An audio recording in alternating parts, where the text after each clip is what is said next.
Bonjour à tous et bienvenue sur un balado Les Voix de la transformation.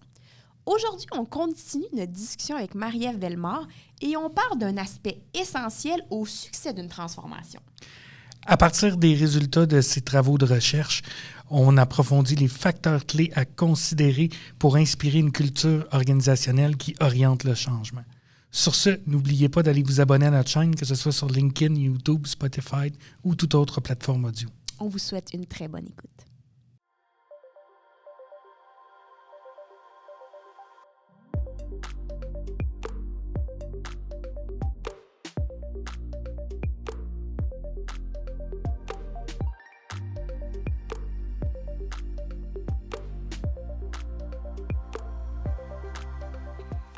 On y est à notre deuxième épisode avec Marie-Ève Bellemare. Donc, bonjour Marie-Ève. Bonjour. Bonjour. Et on va revenir sur un élément qu'on a discuté dans le premier épisode avec toi. Puis moi, ça m'avait... C'est là-dessus qu'on avait terminé un peu notre conversation. Puis ça m'avait marqué. Tu avais parlé, là, puis c'était toi en tant que gestionnaire, mais les gestionnaires en général, la capacité d'un gestionnaire de prendre une vision et de la matérialiser. C'est quoi l'impact de ça sur l'innovation? Bien, c'est sûr que quand tu gardes ta cohérence stratégique, quand tu sais exactement pourquoi tu fais les choses, techniquement, tu devrais avoir un plus gros taux de succès de tes innovations. Parce que c'est encore très faible, hein, comme on le mentionnait. Oui. C'est encore très faible, les innovations. Puis souvent, ce qu'on fait, c'est qu'on approche une innovation comme un projet. Hein, puis très souvent, je le vois là, chez les clients que j'arrive ou qui ont déjà fait des planifications stratégiques. Ils ont des projets stratégiques. Et là, ils avancent leur projet. Mais pourquoi tu fais ce projet-là? On perd l'intention stratégique derrière le projet. C'est ce qui fait en sorte que les innovations, souvent, ce sont des échecs. Puis quand on parle d'échec, là, on va remettre... En fait, puis c'est pas un échec dans le sens où mais c'est qu'on n'a pas les résultats escomptés. Exact. C'est qu'on n'atteint pas les résultats qu'on souhaitait avoir avec le changement. Que ce soit dans un contexte de transformation numérique, que ce soit dans un contexte d'introduction d'un nouveau produit, que ce soit dans un contexte d'introduction d'un nouveau service ou nouvel processus, hein, un nouveau processus, des fois, dans... Fait qu'on va souvent dire, ben oui, mais les gens ne l'utilisent pas, les gens ne le prennent pas, mes clients n'en veulent pas, finalement, c'est le marché. Attends un peu. T'sais, est-ce que tu as oublié en ligne, est-ce que tu as oublié en cours de route pourquoi tu le faisais? Ou est-ce que tu t'es vraiment attaché au projet puis que tu t'es pas re-questionné en cours de route à savoir si c'est-tu encore le bon projet en fonction du résultat que je souhaite atteindre? Oui. Mettons que je fais un exemple. Là, tu me corriges si je suis dans le champ.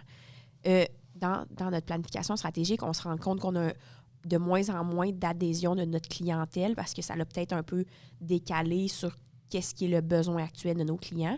Fait qu'on dit, on va revoir la méthode qu'on touche nos clients, puis est-ce qu'on rajoute, par exemple, une vente en ligne parce que maintenant, les gens sont plus en ligne que sur le terrain, etc.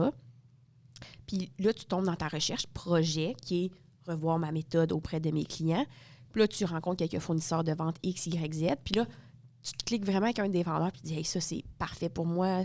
Ils font de la bonne accompagnement, etc. » Puis là, tu t'es détaché un peu de l'essentiel qui était l'intention d'être plus proche de tes clients puis répondre plus à leurs besoins. Exactement. Puis là, tu t'es comme plus fié, par exemple, à l'outil que le vendeur a réussi à te vendre ou le système. Puis là, tu lui fais tout le processus, tu l'intègres. Hein? Puis là, tu te rends compte qu'il n'y a aucune adhésion de tes clients pour ce système-là parce que c'est trop compliqué ou c'est pas user-friendly ou tralali, tralala. Fait que là, finalement, ça vient un peu démontrer ce que tu as dit. L'objectif était clair. Je voulais me rapprocher de mes clients puis qu'eux fassent une identité avec mon produit. Mais je suis allée champ gauche pour un système que, à mes yeux, à moi, ça allait être merveilleux parce que le client me l'a vendu comme si c'était l'affaire la plus géniale de la planète. Mais il n'y a aucune adhésion de mes clients. Fait que finalement, j'ai perdu peut-être plus d'adhésion de mes clients. T'sais. Exactement. Puis c'est la même chose dans un contexte de changement organisationnel. On fait l'implantation, transformation numérique, on met en place un nouveau système. C'est quoi le premier réflexe des gestionnaires? Eh boy, réticence au changement. Oui, il n'y a personne qui l'adopte. Attends un peu, là. Et pourquoi? Pourquoi donc? As-tu tenté le terrain? T'as-tu ciblé? C'était quoi tes plus grands irritants? Exactement. Puis, encore une fois, c'était quoi l'objectif derrière? Finalement, c'était-tu le bon projet? Puis là, je vous parle de ça, là, puis ça, c'est C'est un cas là, typique que j'ai eu dans une organisation. Justement, son projet stratégique, c'était de la mise en place d'une gestion de projet là, par gate. OK? Puis là, il a tout développé son système avec ses gates. Puis là, il a lancé ça. Puis il a dit, moi, mon projet stratégique, quand il faisait le suivi de son plan stratégique, mon projet stratégique, il est fait. Check. Oh my God. OK. Mais j'ai dit, OK, c'est quoi le taux d'adoption? Elle dit, ouais, ça, c'est un peu un problème, là, mais en tout cas, non, Mais ça veut peu, dire là, pourquoi check? Mais c'est ça. Comment ça se fait qu'il est check? Le taux d'adoption était de 10 Aïe, OK. aïe. Mais je dis, là, c'était-tu le bon projet? Pourquoi tu as fait ça, le projet de gate? Ah, c'était écrit ça hein, dans mon plan stratégique. OK. Mais qui l'a écrit? Pourquoi? Oui, mais tu sais, c'est qu'on ne s'est pas re-questionné en cours de route. Ouais. Ou re-questionner. Parce que, tu sais, puis là, je suis peut-être biaisée, mais dépendamment des entreprises, dépendamment l'implication du leader ou du gestionnaire ou de la direction, des fois, il y a comme une coupure claire. Là, tu sais. Eux, ils ont leur discussion en haut, puis ils ont leurs bonnes idées, puis c'est génial. Puis ils repitchent des projets stratégiques en dessous, là, dans la hiérarchie. Fait qu'eux, ils prennent la descriptive du projet qu'ils leur ont donné, puis ils vont de l'avant, mais ils n'étaient pas dans la décision parce que ces gens-là, s'ils avaient été part de la discussion au début, ils auraient peut-être dit hey, ton projet de gate, il n'est pas applicable pas en tout, puis je comprends pas pourquoi on s'en va là. Mais lui, il l'a reçu sur sa table, et qu'il l'a fait, puis il ne s'est pas posé plus de questions parce qu'il n'était pas impliqué, tu sais. Bien, écoute, ça, c'est vraiment, tu sais, quand on parle justement de mindset, tu sais, une planification stratégique, c'est pas une fin en soi. C'est le début de quelque chose. Quand on parle d'une architecture stratégique, puis, ultimement, à quoi ça sert? C'est de créer de la cohérence dans le système. Puis le système, il y a plusieurs étapes, là. Exactement, exactement. Puis au-delà de ça, c'est de se dire, OK, j'établis ma stratégie, mes ambitions et mes aspirations collectives, OK, on les nomme. On les nomme avec des objectifs stratégiques. Et trop souvent, ce qu'on se rend compte aussi, c'est que les organisations n'ont pas d'objectifs stratégiques. Oui. Ils ont des projets stratégiques associés à une vision très long terme. Ce qui fait en sorte qu'à un moment donné, il y a un décalage, il y a un gap. Mais l'autre question qu'on doit se poser après ça, c'est de se dire, OK, mais ma culture et ma dynamique d'équipe, est-ce qu'ils supportent mes ambitions collectives? Est-ce que j'ai la bonne culture organisationnelle pour m'amener là où je veux aller comme organisation? C'est quoi l'écart aujourd'hui entre la façon dont je fais les choses et la façon dont je devrais faire les choses pour être capable d'atteindre ma vision? Donc, au-delà du système, au-delà des projets, on se pose très peu la question sur l'activation humaine par rapport à notre stratégie. Parce que c'est eux, ultimement, qui vont l'apporter. Mais oui, parce que tu l'as dit au début, je ne me rappelle pas si on avait parti le micro, mais en tout cas, c'était le plus grand succès d'une entreprise va être par ses employés, ses humains. Absolument. Puis les plus grands, on va dire, échecs va être par la non-adoption de tes employés. Fait que, tu sais, concrètement, c'est eux le pion clé de toute entreprise, là. Bien, c'est parce que ce qu'on oublie, dans le fond, là, c'est qu'une organisation sans humain, ça n'existe pas. Ouais. Tu sais, on a beau dire, là, légalement, l'entreprise est une personne morale. Attends un peu. Demain matin, là, ton équipe n'est pas là pour travailler de façon engagée et mobilisée à l'atteinte de ta vision. Bien, ta vision, elle ne se réalisera jamais. Ouais. Non, Je veux dire, tu vas rester tout seul avec ta vision. Comment est-ce qu'on mobilise notre monde? Puis est-ce que toute notre culture organisationnelle supporte les bons comportements? Au-delà de l'établissement des valeurs, là, quand on dit les valeurs, puis souvent dans un contexte stratégique, on va établir nos valeurs fondamentales. Ouais. Mais mettons, là, on se dit, OK, on les enracine vraiment, là, puis on se questionne vraiment. Là. Nos valeurs fondamentales, ça amène quoi comme conversation? Ça amène quoi comme comportement? Ça amène quoi comme prise de décision? Qu'est-ce que ça nous donne dans le quotidien? Puis c'est ça le grand défi d'une planification stratégique. C'est de l'enraciner dans notre quotidien. Ouais. Au-delà des valeurs sur un mur. Parce qu'on s'entend que c'est ça, là, en ce moment. Dans la majorité, ils ont leur valeur sur leur mur, mais tu la ressens pas, là, tu sais. Bien, c'est ça. Puis ultimement, c'est ça l'incohérence ou l'espèce de désalignement qu'on sent. Puis combien de personnes partent d'une organisation en disant « Écoute, je ne me sentais pas interpellée. » Il y avait un écart entre ce que moi, je voulais et ce que je vivais vraiment. Ou même encore, le pire, entre ce qu'on m'a dit que j'allais vivre et ce que je vivais vraiment. Oui, c'est ça. Des fois, ils te le vendent, là. Je dérape, mais j'ai écouté une série la dernière fois, puis elle s'est faite vendre l'entreprise. Elle est en texte, une femme, puis elle s'est fait vendre que l'entreprise était super inclusive, diversifiée, puis que tout le monde avait les mêmes opportunités, etc. Là, on s'entend, c'est une série, mais ça doit quand même être réaliste. Elle rentre, puis première semaine qu'elle est là, premièrement, ils feront un shooting photo avec elle. Il y a l'ethnie, les femmes dans les photos, mais dans la compagnie, 95% des gens, c'est des Blancs. Là. C'est des hommes blancs. Puis après ça, ils ciblent les projets, puis elle lève tout le temps la main, je veux le prendre, tout le temps. L'homme blanc. Fait que là, t'es comme, ta valeur que tu mets comme de l'avant dans l'entrevue, sur ton mur, la diversité, l'inclusivité, elle n'est pas là pendant tout, finalement. Là. Non, c'est exactement. Fou, là. C'est une série, mais je me dis, c'est sûr que c'était... Mais en fait, c'est vraiment ça. Puis tu sais, quand je vous dis que j'ai quitté l'organisation, j'ai quitté mon poste de direction générale avec encore quelques questions en tête sur dire comment est-ce qu'on crée encore plus de cohérence dans le système. C'est ça qui guide, dans le fond, notre développement depuis. Là. Chez Zone 4, c'est vraiment ce qu'on tente de faire. Fait que de voir une architecture stratégique, mais après ça, on va se poser la question, est-ce que ma culture et ma dynamique d'équipe supportent ces ambitions collectives-là? Est-ce que c'est cohérent? Est-ce que c'est aligné? Sinon, qu'est-ce qu'on doit faire de différent? Après ça, est-ce que ma proposition de valeur est vraiment celle que je dis que j'offre? Est-ce que l'expérience que je fais vivre à mes clients est vraiment en adéquation avec ce que je souhaite? Après ça, est-ce que j'ai les compétences, les capacités? Est-ce que mes systèmes sont bien alignés avec ce que je souhaite faire vivre à mes clients, faire vivre à mes employés? Puis est-ce que mon système numérique, transformation, est-ce que l'information que j'ai me permet de prendre des bonnes décisions dans le contexte où je veux atteindre une vision? Fait que souvent, ce qu'on voit, c'est que ça fonctionne en strates. Tu vas avoir la strate stratégique.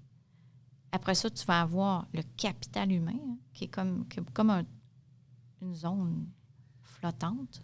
On n'a pas l'impression qu'il est nécessairement intégré. C'est ça, elle flotte, on en parle, tu sais, mais elle n'est peut-être pas mais, tu sais, c'est au centre. C'est ça. Puis après ça, ben, tu as le volet opérationnel qui, lui aussi, est un peu flottant, qui est comme un autre brique. Puis là, on dit, ben écoute, il faut que tu sois data-driven. Il faut que tu aies de l'information. Et là, tu pars. Oui. Ah, puis ça, là, je trouve ça tellement dommage. Là. Oui. Mais aucune cohérence. Non, c'est ça. Il n'y a rien, y a rien qui attache ta stratégie avec ta culture avec ta proposition de valeur avec ton système avec ton information. Stratégie. Puis avec exactement. Exactement. Fait que c'est ce qu'on tente de faire chez Zone 4, c'est de créer la cohérence dans les systèmes. Puis ça, mais on le fait en développant les capacités, dans le fond, les compétences et capacités en management stratégique. Oui. Ah, ben c'est fou. C'est fou. Puis, vas-y. Oui, ben en fait, comment qu'on fait pour caractériser ou essayer de concevoir c'est quoi la culture qu'on a, puis après ça, de dire c'est quoi la culture que je voudrais avoir. Comment qu'on fait pour définir les deux puis voir le gap? Oui. Puis c'est la grande question. Hein? C'est la question que j'ai évaluée. C'est sûr que les profils... C'est pour ça que j'utilise des outils. Hein? Puis l'objectif de tout ça, c'est que c'est tellement intangible que ce qu'on tente de faire, c'est de le rendre tranquillement, mais sûrement, le plus tangible possible. Et c'est un très gros chantier. Quand on parle d'évolution d'une culture ou de transformation d'une culture, c'est un énorme chantier qui demande énormément de la part des gens et de la part des dirigeants. Mais si on le découpe, dans le fond, et c'est là où les fondements stratégiques ou la planification stratégique sert, parce que la planification stratégique nous donne l'état futur, ce qu'on souhaite être comme organisation. Et la question derrière, c'est de dire quel comportement, mettons si on se dit on est là, quel comportement on doit avoir ou on devrait avoir pour se rendre là. Et c'est là où on tombe dans l'analyse de « OK, je vais atteindre tel résultat. J'ai mon résultat 1 aujourd'hui, mon état actuel. Je vais me rendre à mon résultat 2, l'état futur souhaité. Quelles sont les croyances? Quels sont les comportements qui aujourd'hui supportent le résultat 1, mais qui peuvent être un frein au résultat 2, à l'atteinte de mes résultats 2. Oui. Donc, il faut vraiment y aller dans le micro pour être capable de comprendre qu'est-ce qui pourrait potentiellement être des freins. Et quand on parle de croyances, les croyances sont bâties sur les expériences. Hein. On a vécu des choses, ce qui fait en sorte qu'on les intègre et ça développe nos croyances. Il y a aussi les volets de profil individuel. Là. C'est sûr que... Et ce qui est difficile quand on arrive dans un contexte organisationnel, c'est qu'il y a des croyances qui sont issues de l'organisation, mais on arrive tous individuellement avec nos propres croyances. Mais oui, c'est sûr. Fait que là, il y a un aspect aussi de réflexion individuelle dans la gestion du changement. Et tout ça, si on veut faire changer une culture, la première personne qui doit se remettre en question, c'est le principal leader. Donc, ça demande énormément d'humilité de la part des dirigeants, de la part des leaders. Puis, c'est là où le travail de fond commence et c'est là aussi où quand on a été en poste de gestion, puis c'est peut-être pour ça qu'Isabelle et moi, ça fonctionne parce qu'on a eu à le vivre nous-mêmes. On l'a vécu, on a été dans cette chaise-là, on a fait des pivots, on a fait des transformations, on a eu nous-mêmes à nous questionner et à changer nos propres croyances pour être capable de voir arriver les changements qu'on souhaitait voir arriver dans notre organisation. Fait que c'est un petit peu ça, dans le fond, c'est qu'on part toujours par en haut, mais on se pose quand même systématiquement la question, c'est quoi les comportements qu'on doit voir arriver qui vont nous permettre d'atteindre les résultats souhaités. Et là, donc, c'est une prise de conscience. Et c'est de dire, c'est quoi les nouvelles expériences qu'on doit vivre à l'intérieur de l'organisation pour pouvoir créer des nouvelles croyances, pour que nos nouvelles croyances nous permettent de se mettre en action, pour que nos actions soient cohérentes avec les résultats escomptés. Puis aussi, j'imagine qu'il y a aussi un back and forth de oui, mon action, mais de me re-questionner, je suis toujours alignée, tu sais, parce que j'ai l'impression qu'on se perd vite, là. C'est ça. Tu dis, je vais commencer à faire des recherches de tel, puis là, puis là, toi, tu as une préférence due à tes croyances, puis là, attends, il faut que je me re-questionne. Pourquoi je suis en train de faire ça? C'était quoi le but ultime? Je pense que souvent, ça doit être comme dans la dynamique du moment, juste comme, Et quand on dit qu'on est pris par les opérations, c'est vraiment vrai, là. Ouais. C'est pas par mauvaise foi, puis c'est pas parce qu'à un moment donné, les opérations continuent, là. Donc, c'est pour ça que ça demande au principal leader, souvent au président ou au directeur général de l'organisation, de s'assurer, lui, d'être dans la bonne intention constamment. C'est son rôle de l'amener constamment, d'amener constamment cette espèce de cohérence stratégique-là qui va faire en sorte que éventuellement, le système va changer. Ouais. Puis j'imagine que la cohérence par le leader vient aussi par sa proximité, tu sais, dans le sens... Il n'a pas mis les clés sur la table et dit « T'es en charge de ce projet-là ». Il va faire des touchpoints, il va suivre le projet, il va re-questionner, il va... Son implication doit être présente, là, tu sais. Mais aussi alignée, dans le sens... Il ne peut pas dire « On s'en va à droite », puis lui, quand il n'est pas en train de faire un suivi de toi qui va à droite, marcher à gauche à pleine vitesse, tu sais. J'imagine qu'il y a quand même une certaine proximité qui vient... améliorer cette cohérence-là, tu sais? Bien, c'est des outils puis des méthodes. Puis oui, tout à fait. Tu as tout à fait raison. Puis, tu sais, on pourra en reparler un petit peu tantôt quand on parle d'exécution stratégique, là. Oui. C'est vraiment là. Tu sais, c'est quoi les outils, les bons outils? Mais avant d'arriver dans un contexte d'exécution stratégique, il faut quand même réfléchir à c'est quoi un bon leader? C'est quoi son rôle?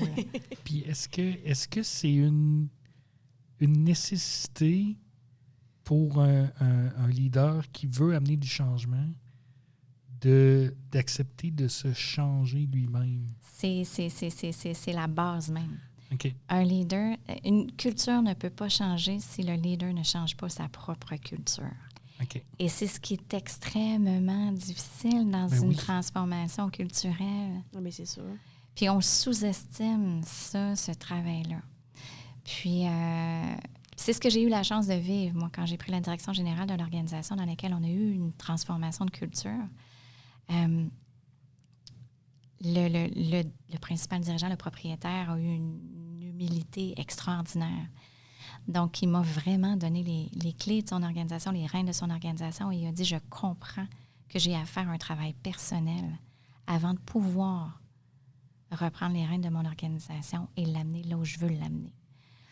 Donc, on travaillait en proximité. Là, on était extrêmement en proximité, puis il était là, puis je veux dire, on l'a fait ensemble. C'est pas moi toute seule qui l'a fait. Mais tu avais quand même donné les rênes, puis la confiance, Exactement. puis les moyens de réussir, tu sais. Exactement. Exactement. Puis s'il n'y avait pas eu cette humilité-là, je ne serais pas allée. Parce que, écoute, je vais vous raconter l'anecdote. On était allés manger parce qu'ils voulaient me convaincre. Ils voulaient me convaincre de prendre la direction générale parce qu'il y avait pour vrai un gros pivot puis un gros changement de culture. C'est une entreprise mature qui est arrivée vraiment au bout de son modèle d'affaires. Puis on le sentait dans les cycles de vie des organisations. Après 40 ans, c'est une organisation qui arrivait en déclin. Qui était basée là, sur un modèle qui n'existait plus. 50 %, juste pour vous dire, mise en contexte, 50 % de son chiffre d'affaires était l'entretien du réseau de téléphonie publique de Bell Canada. Aïe, aïe, aïe, aïe, aïe, aïe, aïe, Hein? aïe. Tu sais, quand tu dis aller au bout de ton modèle d'affaires. Ouais, t'es allé au bout. T'es allé au bout. Là. C'est terminé. C'est sûr. Fait que, mais tu sais, il a fallu qu'on fasse à ce moment-là une grande réflexion stratégique sur dire, OK, comment on fait? On se relève de ça. C'est quoi la prochaine étape? Parce qu'on aurait pu décider, il aurait pu décider de dire, écoute, ça a été une belle ride. Oui. On arrête ça. Puis c'est une décision tout à fait légitime. Mais c'est pas là. C'est pas là qu'il a décidé d'aller. Il a dit, écoute, j'ai envie de faire le pivot. Fait que Là, il t'a invité à dîner. Là. il m'a invité à dîner. Puis, mais là, c'était tout un chantier. Là. Oui. Je savais qu'il était dans une entreprise extrêmement traditionnelle, Oui. avec des équipes qui étaient montées Oui. pour être bons là-dedans. Oui. Fait que c'était tout un enjeu. Puis pour me convaincre, il m'a dit, écoute, viens, on va aller dîner avec quelqu'un, avec un propriétaire d'organisation qui a embauché un DG. Tu sais, puis pour faire des changements dans son organisation. Puis là, il pensait me convaincre. Mais tu sais, j'arrive là, on met le topo, on met le contexte. Le DG me regarde, puis il me dit, sincèrement, si j'étais à ta place, j'y toucherais même pas. Puis là, tu sais, il y avait le propriétaire qui était Direct en face. devant lui. Direct. Lui, Là, il dit, écoute, mon Dieu, pourquoi je l'ai invité à mon lunch? Exactement, exactement. Mais ça a été quand même la base d'une belle conversation. C'est là où on a vraiment dit, bien, regarde, si tu veux vraiment faire le changement, il y a vraiment des changements fondamentaux. Il y a des croyances que toi, tu portes, qui sont là depuis 40 ans, qu'il faut qu'on défasse. Fait que c'est ça qu'on a commencé à faire ensemble. C'est là-dessus qu'on a commencé à travailler. Puis le premier outil qu'on a utilisé, c'est nos profils individuels pour essayer de comprendre un petit peu comment est-ce que nous, on interagit. À quel endroit, moi, je suis bonne, à quel endroit, lui, il est bon. Parce que le volet opérationnel devait continuer, là, on s'entend. On avait même 50 % de la business qui roulait quand même, là. Tu sais, qui était un autre service, puis qui roulait. Fait que c'est de se dire, OK, tu gardes quoi? À quel endroit on va être dans nos bonnes chaises compte tenu de la stratégie qu'on est en train d'établir? Puis la vision dans laquelle je veux... Exactement. Et la vision dans laquelle on s'insère. C'est fou. Fait que c'est là où les rôles et le leadership est extrêmement important. Voilà. Fait qu'il y a comme un lien à faire, à la limite, entre le développement personnel du leader et le développement de l'organisation. En fait, c'est intimement relié. C'est pour ça que, pour moi, c'est un système qui est totalement intégré. C'est pas des silos. Tu sais, la RH, c'est... Tu sais, ultimement, oui, on a besoin de gens avec des rôles et responsabilités, mais moi, j'ai toujours présenté, quand j'étais directrice générale, j'ai toujours présenté l'organigramme de façon circulaire. Puis pas parce qu'on est une entreprise libérée, puis pas parce que... Mais bien au contraire, parce qu'on avait, à l'intérieur du cercle, nos fondements stratégiques. C'est quoi nos ambitions puis nos aspirations collectives? Oui. Comment on veut faire les choses chez nous? Et alentour, on avait chacune des fonctions, chacun des départements. Pourquoi?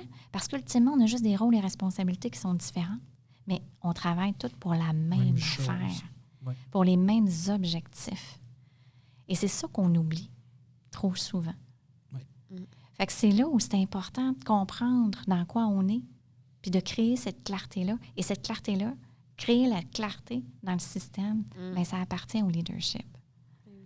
Ça appartient au leadership. Puis si tu vas pas, malgré toutes les bonnes intentions que tu peux avoir à titre de leadership, avoir l'humilité, comme tu dis, de dire, ben moi aussi j'ai du travail à faire, ça incite aussi ton équipe à dire, il prend ça au sérieux. Exactement. Lui aussi, il est prêt à faire des actions, puis des efforts, puis des changements. Après ça, moi, comme employé, je suis comme, ça me tente plus, moi, de te suivre. Fait que là, qu'est-ce qu'on vient de créer? On vient de créer une expérience. Exact. Une expérience qui vient donner le lien, la direction. Fait que ta nouvelle expérience que tu viens de créer, ce que tes employés le vivent, c'est une nouvelle expérience. Ah, OK. Ah, j'ai aimé ça. Fait que là, la croyance derrière, tranquillement, va évoluer. C'est ce qui va amener un changement de comportement. Oui. Mais tu sais, ça a l'air simple. Là. On dit ça comme ça, c'est très, très simple. Oui, mais ce que tu dis là, moi, je le vis au quotidien d'une certaine façon avec mes enfants, dans le sens que il n'y a pas meilleure manière de mobiliser, ou là, dans ce cas-là, c'est éduquer là, pour mon rôle de père, que d'être un exemple. Exactement. C'est la meilleure façon qu'on peut, après ça, amener à du changement. Tu peux pas... tu sais, l'espèce de réplique, là, fais ce que je te dis, fais pas ce que je fais. Ça, là, c'est mortel. Là, puis je pense que ça s'applique dans une organisation aussi. Fait que, tu sais, moi, ce que je répète souvent aux dirigeants que j'accompagne, c'est incarner le changement que vous voulez voir arriver. Oui. C'est quoi la culture que tu souhaites voir arriver? Bien, incarne-la. Incarne-la, ce qui va faire en sorte que tu vas créer des expériences différentes et tu vas amener tranquillement. Et nomme-les les écarts de comportement. Peut-être que tu as, toi aussi. Fait que c'est là où ça demande énormément d'humilité. Tu en as peut-être, toi aussi. Peut-être que toi, tu contribues aussi aux dysfonctions. Et à l'incohérence dans ta culture. C'est pas peut-être. Là, c'est sûr que tu contribues, assurément. Parce que une personne qui est en position de leader dans une organisation, nécessairement, va teinter les gens de ses comportements. Exactement. Fait que comment tu contribues à cette culture-là? Mais est-ce que la culture que tu as est celle qui va te permettre d'aller là où tu veux aller? Fait que c'est là où notre deuxième zone, on a parlé de la zone d'architecture stratégique, du volet fondement stratégique, s'assurer d'avoir une stratégie qui est solide. Et l'autre, c'est ta zone d'activation dans laquelle on parle vraiment de la culture organisationnelle et des équipes, de la dynamique d'équipe avec les profils individuels, rôles et responsabilités. Fait que tout ça joue ensemble. Là. C'est pas indépendant. Fait que chacun des accompagnements qu'on a, on va jusque-là. Première année, on est quand même assez soft, mais plus ça va et plus on rentre vraiment dans l'aspect culturel pour voir des changements qui vont être vraiment enracinés puis qui vont pouvoir servir ultimement la vision. J'ai l'impression que c'est comme une roue là, au bout du compte. Assurément. Plus tu la fais rouler, plus elle est facile à pousser là, dans le sens. Puis j'imagine que plus ton équipe t'aide à la pousser, plus elle roule aussi, puis plus l'évolution peut être grandiose. Mais je me dis, oui, il y a le leader, il y a l'exemple qui porte, il y a l'humilité de faire ses propres changements puis de mettre les efforts. Oui. Mais je me dis aussi le lien qu'il y a avec ses employés. Parce que, tu sais, trop souvent, puis là, mettons qu'on prend une grosse entreprise, il n'y en a pas de contact de haut vers le bas, là, tu sais. Il y a comme des échelles, puis eux se parlent entre eux, mais tu sais, comme... En fait, c'est une cascade. Oui, c'est ça. C'est une cascade. Puis la cascade, elle doit être faite. Oui. C'est-à-dire que c'est pas juste ton leader avec ton volet exécutif, c'est ton principal leader, ton volet exécutif qui, lui, retombe à ton middle management, ton middle management qui, lui, retombe peut-être aux gestionnaires de proximité, tes gestionnaires de proximité. Mais il faut s'assurer, quand on parle d'une culture organisationnelle, il faut s'assurer que ce soit du haut vers le bas. Et là, je vais vous amener, on parle du haut vers le bas. Mais pour moi, là, c'est du bas vers le haut. Mais c'est pour ça. Parce que ton leader, là, ultimement, là, ça, on le sous-estime. C'est drôle parce que j'étais avec un gestionnaire ce matin, avec un propriétaire d'organisation qui doit faire un pivot dans sa culture. Puis, ultimement, si on veut être capable d'élever, on le dit, là, élever l'organisation, c'est pas tirer sur l'organisation. C'est de se mettre au service d'eux et faire un push vers le haut. Mais c'est ça. Fait que, on parle de cascade, mais moi, j'ai en tête que c'est correct que l'information se passe à travers les niveaux, etc. Mais à un moment donné, tu l'as dit, si je veux élever, il va falloir que la personne plus en charge de la stratégie puis tout soit plus à l'écoute de sa fondation, là, tu sais. Hey, c'est le fun que tu dises ça. Parce que ça, c'est un des éléments. Je mentionnais tantôt, durant